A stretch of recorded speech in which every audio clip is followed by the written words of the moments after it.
lovelies, here I am with a video that's very impromptu. It was not really planned, but I've been feeling an itch lately, and this is like before I leave for work. I decided I'm gonna make the video right now. So if you can't tell by the title of the video already, I have been feeling the itch to cut my hair.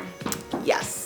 I've been feeling the itch to cut my hair. I'll tell you guys kind of what I've been feeling and what I'm thinking, and then you guys let me know. I only felt the urge to cut my hair once in my life, and that was for my actual big chop, and that was approximately 2 years ago almost. I'm coming up on my 2-year natural anniversary very soon. You know, if I go by my track record, then usually my itch is spot on, but that's only been one time. When I cut my hair for my big chop, I was feeling the itch for a few weeks, and then it got very strong for a few days. I couldn't even wait the next day. Like, I wanted to wait for my 1-year transitioning anniversary, and I couldn't even wait till the next day, which was my 1-year anniversary. You know, and that ended up really well for me. Like, it was the best thing I'd ever done. This is similar in that I've been feeling this urge for maybe a month and a half, very low key, just sort of not satisfied with my hair. And so I know I made a couple videos for you guys talking about the health of my hair and restoring my hair with deep conditions, protective styles. I could be better with it, but I've been doing more or less, you know, since the wedding. For anyone who hadn't seen that video, I spoke about how I had heat damage from my wedding and breakage from not caring for my hair so much. I've been feeling the itch low-key since then. I think it's because I don't like how my hair feels. A lot of the times, yes, it just needs some extra hydration, some extra care, some extra protein, or whatever the strands just need to be restored to their original health and condition. I think that it's not, you know, the entire hair strand, but sometimes it's just problem areas. And for me, I have a few different problem areas because of my heat damage, and you know, I'll insert footage and pictures and things like that. I had heat damage, you know, in the back sides, the front sides, the very front middle, and some breakage that I've been noticing. And for me, I think the majority of the problem areas are towards the ends of my strands. So that definitely points towards a haircut being beneficial for the overall health of my hair. My actual detangling, wash day, styling, all my processes feel very different. It's definitely the ends that are a problem area with my styles.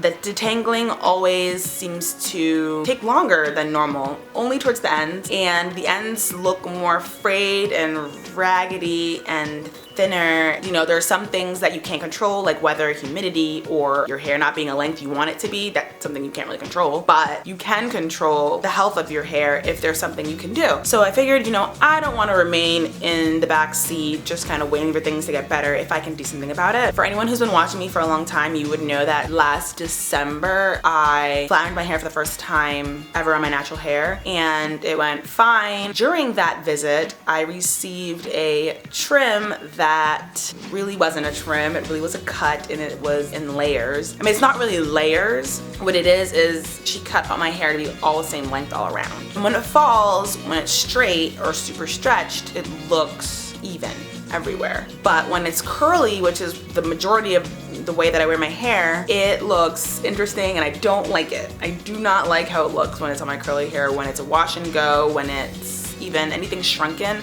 I just really don't like it. My back layer is very long, and then the middle part is like not as long, and then the top is then long, and it just kind of frustrates me. I think it looks like a clown where their hair goes out to the side and then in underneath, and like that's not the same as heart shape, which is a little bit softer, a little bit more acceptable. That would actually be solved a lot by cutting some of the extra long parts to match the other parts so that everything looks a little more even. How much do I want to cut? I think everyone's just been waiting for me to say that this whole video, in fact. So I'll probably put a little caption thing that says, if you want to know how much I'm going to cut my hair, if I do cut my hair, just speed forward to this time right here. I'm not sure. What I'm going to do is I'm going to search and destroy.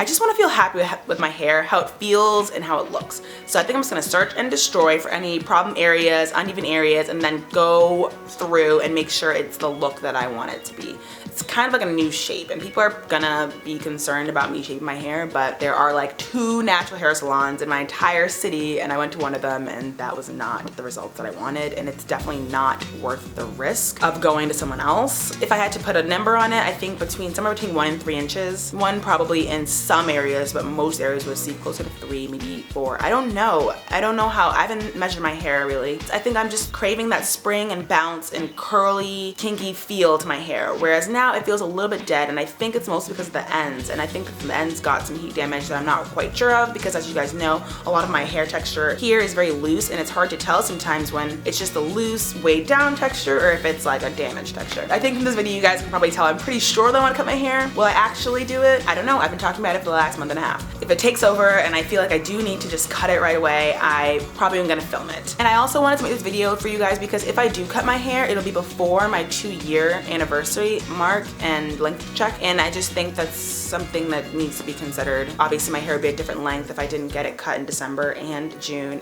and probably now. Real cuts, not trimmed, but cuts of inches. I think I am kind of like behind the mark right now with length, as far as length checks go, but I also feel that my hair is not gonna thrive in the length that it can if I don't do something about this now, or somehow correct some of the problem areas. So thanks for watching this video. Let me know what you guys think in the comments below. I know I'm gonna get a bunch of people saying, don't cut your hair! Don't worry, I'm not gonna be totally phased by those comments. It's okay if you want to share that. Let me know what you guys think, and I'll see you guys in my next video, which could be a haircut video.